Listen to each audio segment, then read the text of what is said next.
type of skeletal connective tissue.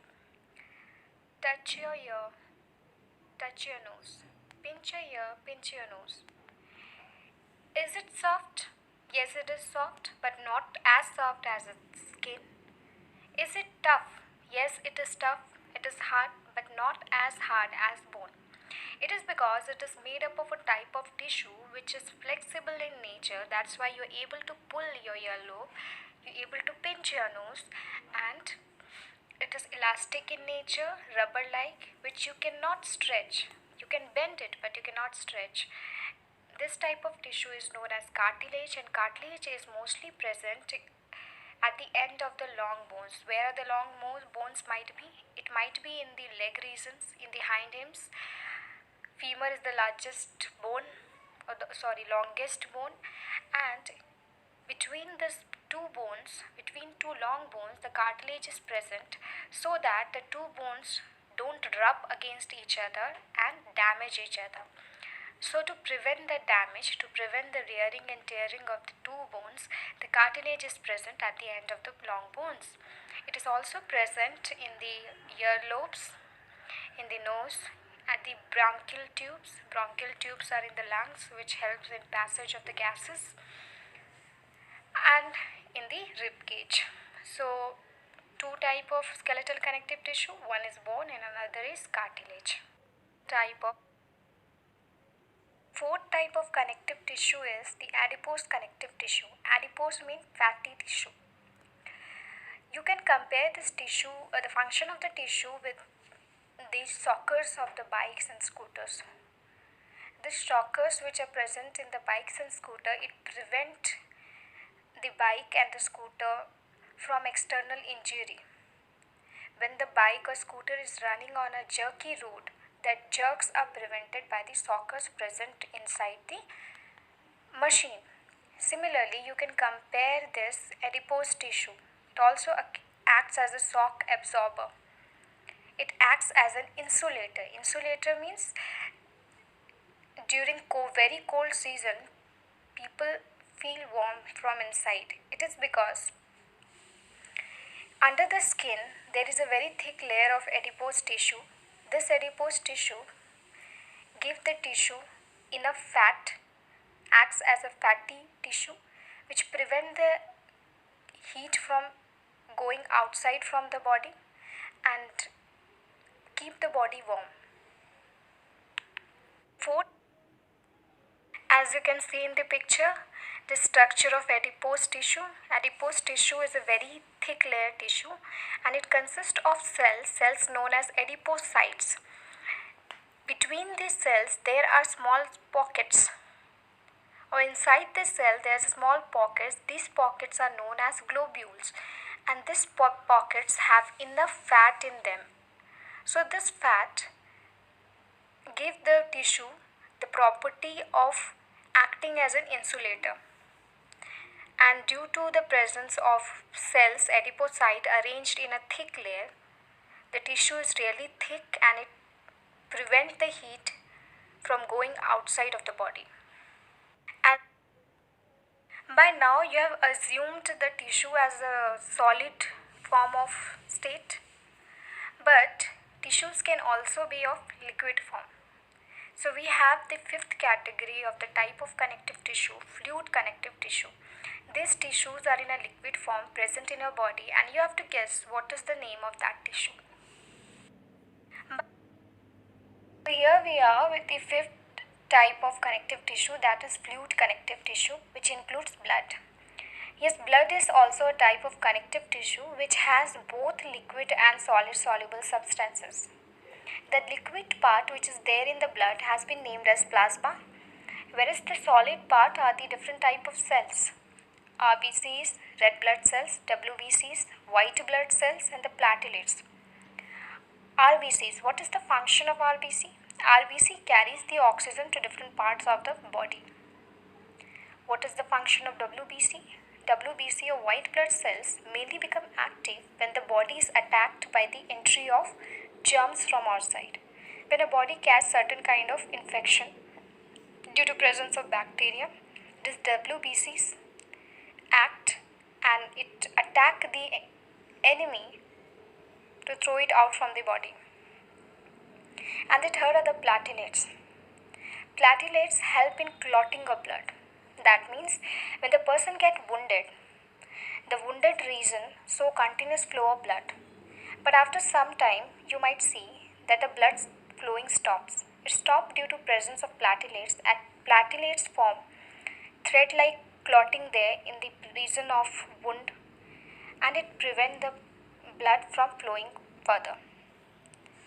So we can say that RBCs help in oxygen transportation, WBCs to deal with the infection, and platelets in blood clotting. So here this picture shows the structure of different type of blood cells or blood components. The first picture shows the platelets, which are also known as thrombocytes. RBCs, red blood cells, also known as erythrocytes, and the WBCs, white blood cells, can be of different types: basophil, neutrophil, eosinophil, lymphocyte, etc. Dealt with all the types of connective tissue. Now let us revise the different type of connective tissue. They have categorized on the basis of the function they perform. So here you can see in the picture the different functions have been given. Like the first is the binding. That means connecting the tissues which help in connection or binding of different bones. So this includes the dense connective tissue, which are of two types: the ligament joining bone to bone and tendon joining bone to muscle. The second type is the areolar or loose connective tissue, which helps in packing. Packing means they are acts as a package material between the spaces around the organs. There are certain spaces around the organs, so these spaces need to be filled up. This is filled up by a type of connective tissue known as areolar connective tissue. The third function is the supporting system. Supporting means like the skeletal tissue, two types: bone acting as a skeletal framework of your body, supporting your body in form of skeletal system, and the second is the cartilage, which forms your earlobes and all, earlobes, nose and all. The next category is the transportation. That means transportation of oxygen. It can be done through blood, which is another type of fluid connective tissue. So by this we end up with the types of connective tissue. Dealt with. When you go on a very long walk or your body undergo a very heavy physical activity, your body starts paining. What pains in the body is the muscles. So we will be talking about the muscles and the muscular tissue, which is also the third type of animal tissue, in the next slide.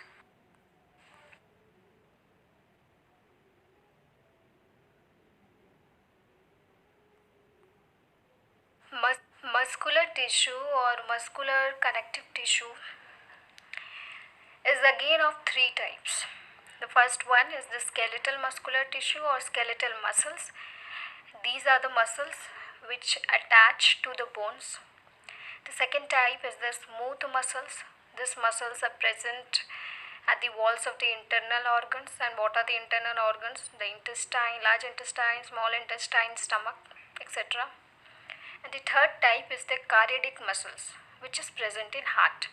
So one by one we are going to deal with the properties of and functions, the structure of the cells in the further slides.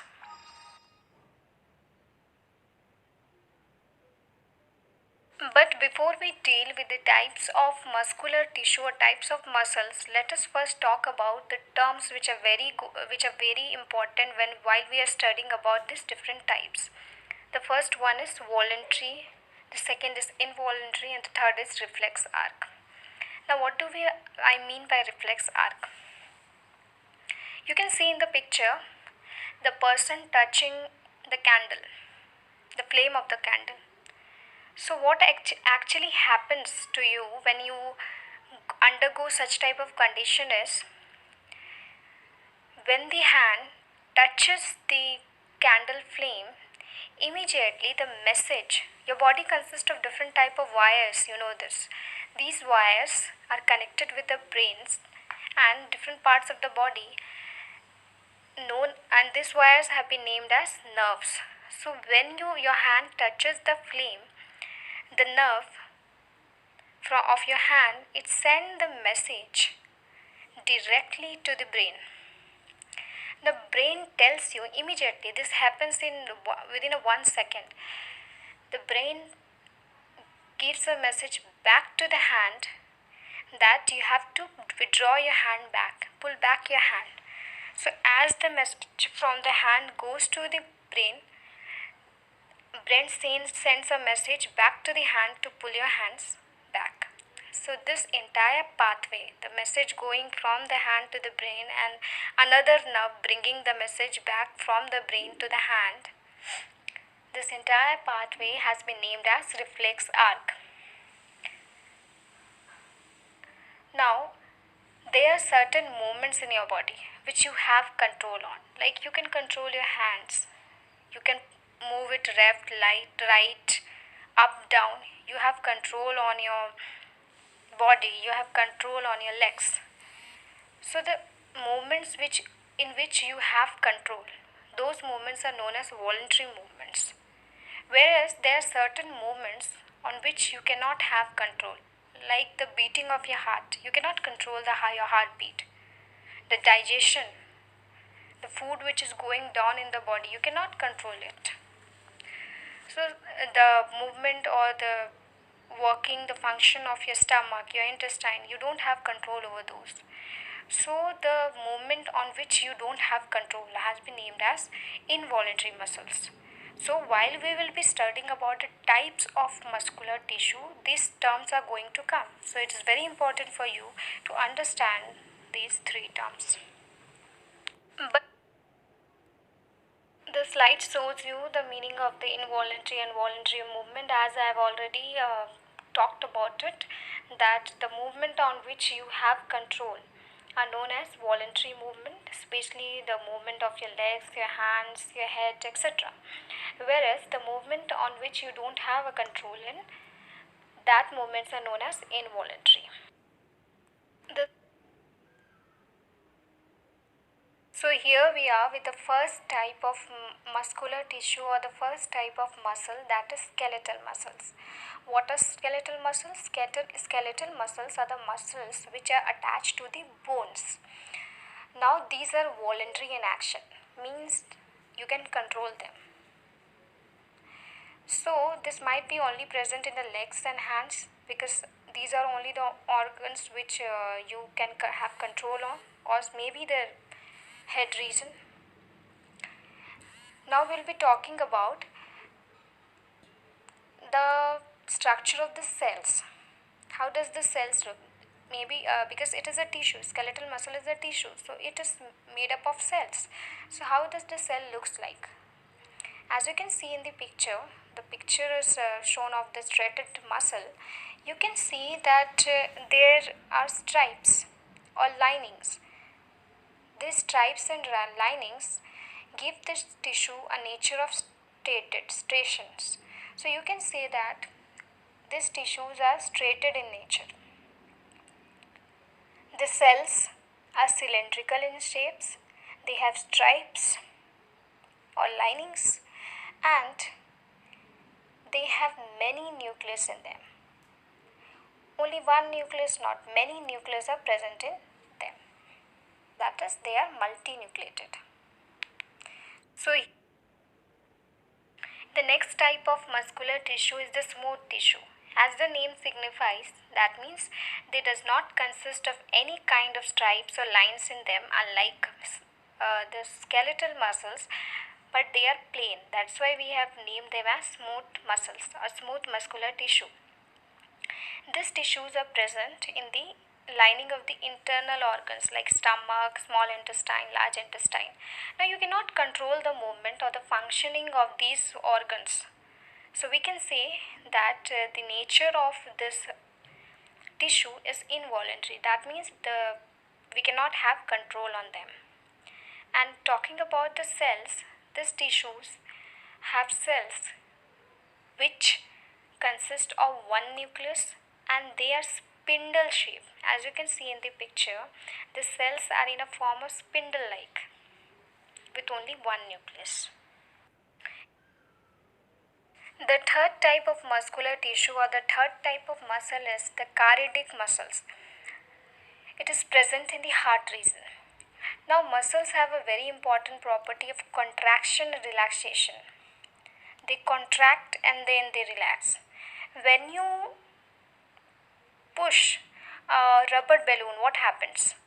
It goes inwards, and when you release it comes out. So this is how the pumping, as the pumping begins, the pumping of heart occurs, the muscles contract and relax. With this pumping and contraction and relaxation, the blood is transported to different parts of the body. So this muscle is present in the heart, and these muscles have lining or stripes in them. That's why they are striated in nature. They are not like skeletal and smooth muscles. Skeletal and smooth muscles were single, but they are present in branches. As you can see in the picture of the tissue is given there, it appears like branches. And they have only one nucleus.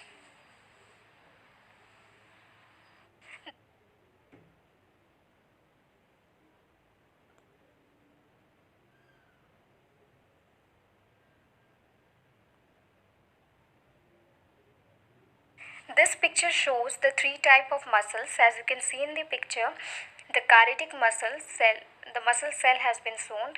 This muscle is present in the heart.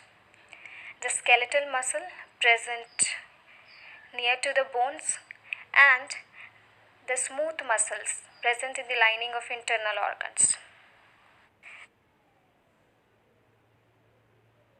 Here is the question for you. Name the strongest muscle of the body.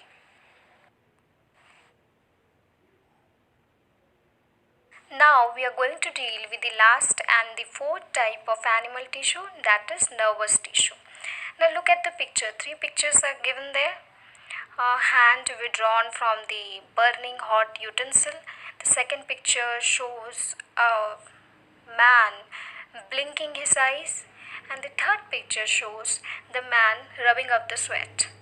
Now, what do you think? How these activities are taking place? Sometimes it happens without our conscience. We don't even realize that what we are doing, and it happens, and it takes place. How it happens? Let us see. As we have seen in the previous slide, there was a hand withdrawn from the hot utensil, a person blinking his eyes, and the third, a man sweating or rubbing his sweat. So how this activities takes place? Who takes the decision that this activity has to take place in this condition? This is decided by the brain, and not only brain along with spinal cord, it regulates the different function of the body. As brain is the most important part of the body, what is the most important part in the cell? The most important part in a cell is a nucleus, because it controls or regulates all the function of the cell.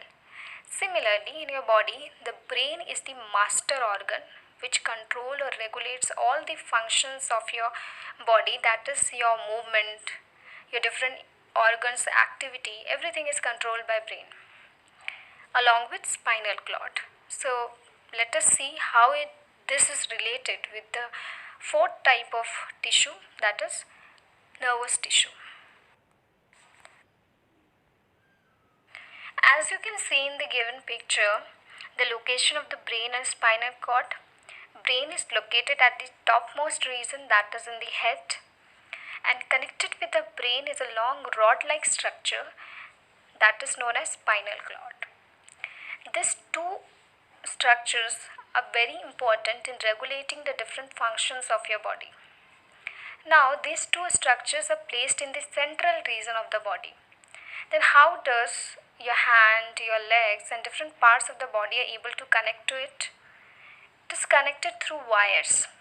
Your body also consists of wires, and these wires have been named as nerves. As you can see in the picture, the yellow color lining spread around the body, these are the nerves.